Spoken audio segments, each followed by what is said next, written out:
who's going to swipe? The family, you want to swipe it? Oh, there you go. Read by yourself, or you can have it read to you. Let's have it read to us.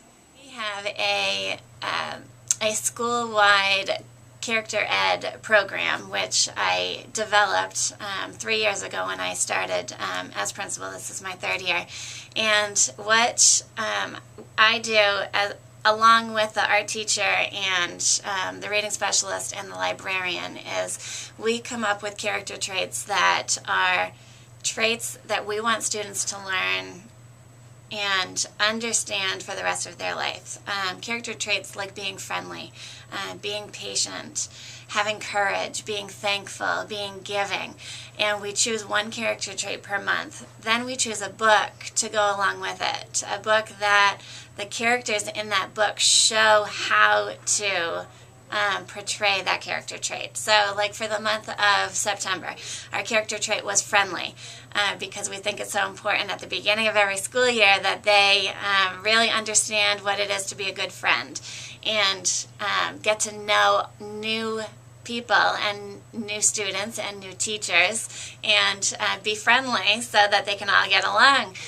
We chose the book A Bad Case of Stripes, which is the story about a little girl starting school, and she likes lima beans, and she doesn't want to tell anybody else because none of her friends like lima beans.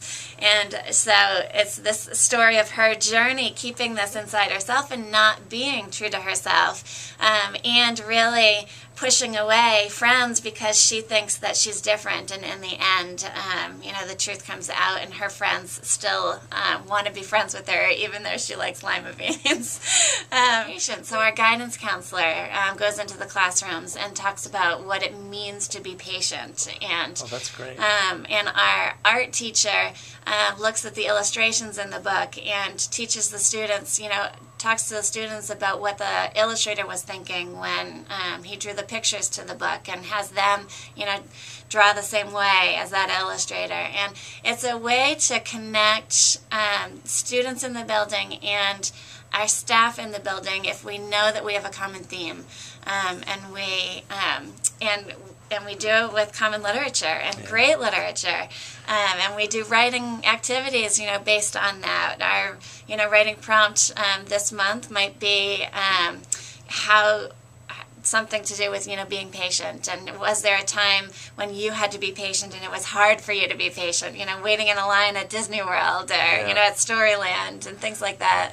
My all-time favorite, and I share it actually with Superintendent Corinne Cascadon, is Oh, the Places You'll Go by Dr. Seuss.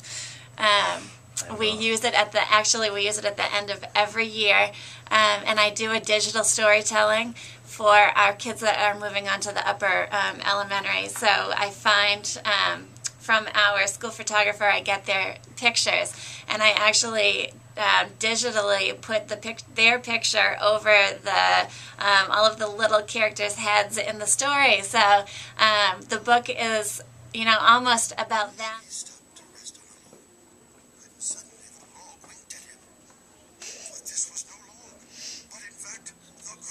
He was sitting on the crocodile.